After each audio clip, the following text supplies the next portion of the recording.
The Gaza protests at the University of Manchester reach fever pitch as students resort to any form of action to get their demands met. There have been altercations with police as well as an attempt to barricade the president of the university in the John Owens building. All this and more on Fuse FM News. Fuse FM. Hi, I'm Mike Tighe. You're watching another Fuse FM newscast, and you join us after a day of tense developments in the standoff at the university and protesters occupying the Simon building.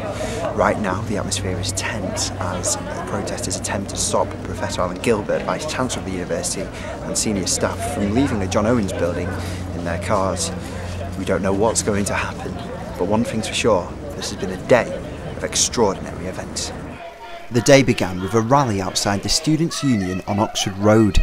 The rally was in support of the occupation, which has now lasted more than 30 days, and demands that the president of the university take action to support the people of Gaza.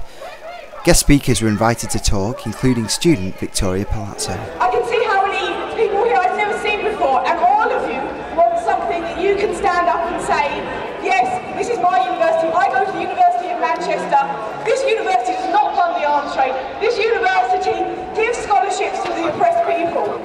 After she spoke, we caught up with Victoria and she gave us an update on the situation with the president. We've had quite regular correspondence with Alan Gilbert himself,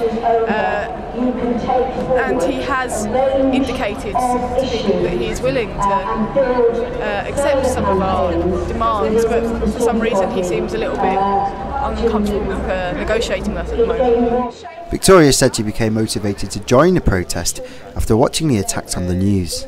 And I felt so powerless and like, oh God, I wish there was something I could do, but it feels so far away. Oh, it's all a depressing thing anyway, you know, like the Palestinians have been suffering for so long, what can I do to help? And then when I went to the first emergency general meeting, I heard these proposals and I thought, well, actually, you know, these are something we could do. They're not the biggest things, but it's better than nothing.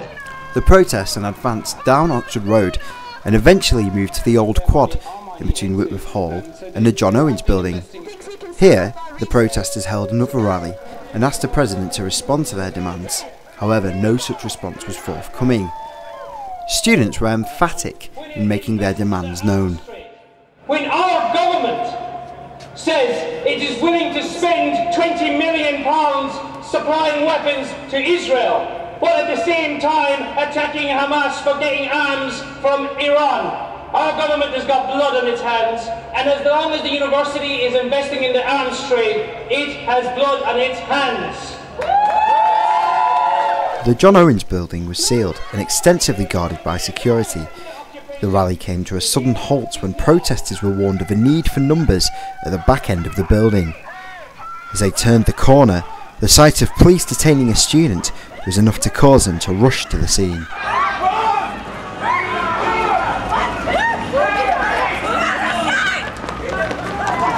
It emerged that the police received information that a student was carrying a smoke grenade. There were no weapons on him. This was established after police stopped and searched him. The crowd surrounded the two officers as they attempted to take the student's details. He didn't give them, and the officers left. The student told us about his experience.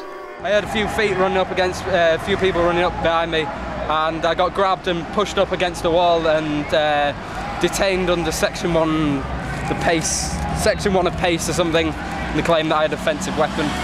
The policemen who actually stopped me initially were fairly intimidating, but obviously that's because they thought I had an offensive weapon. Afterwards, they weren't that bad. The protests then moved to occupy University Place, but amidst conflicting reports that fears of occupying a nursing building would be inappropriate, and fears that police had been called, they decided to leave. They then moved to the Simon building, where they held a meeting. As a result of this meeting, they decided to force Alan Gilbert to listen to their demands by blockading both exits to the old quad. They refused to let any vehicles in or out of the quad and moved objects to help with their blockade. Some staff were allowed out, but others were forced to stay as the group attempted to identify senior members of staff. As darkness fell, the group continued to protest. However, if they thought with the emergence of President Alan Gilbert that they would get everything they asked for, they were in for an unpleasant surprise. I've never negotiated for students under duress, ever. And unless you leave and allow people free access in and out of this building, is criminal behaviour and the police will be called into action. So Albert is to leave immediately or this is criminal activity. Can I just make one quick point? You can make no points at all. We're giving an ample opportunity! The police arrived after being called on by the university. The Greater Manchester Police claimed that they were there merely to ensure the law wasn't broken and make sure that the protest stayed peaceful. After an hour, they seemed satisfied that the law wasn't being broken and left, leaving the quad to the students, who dispersed soon after.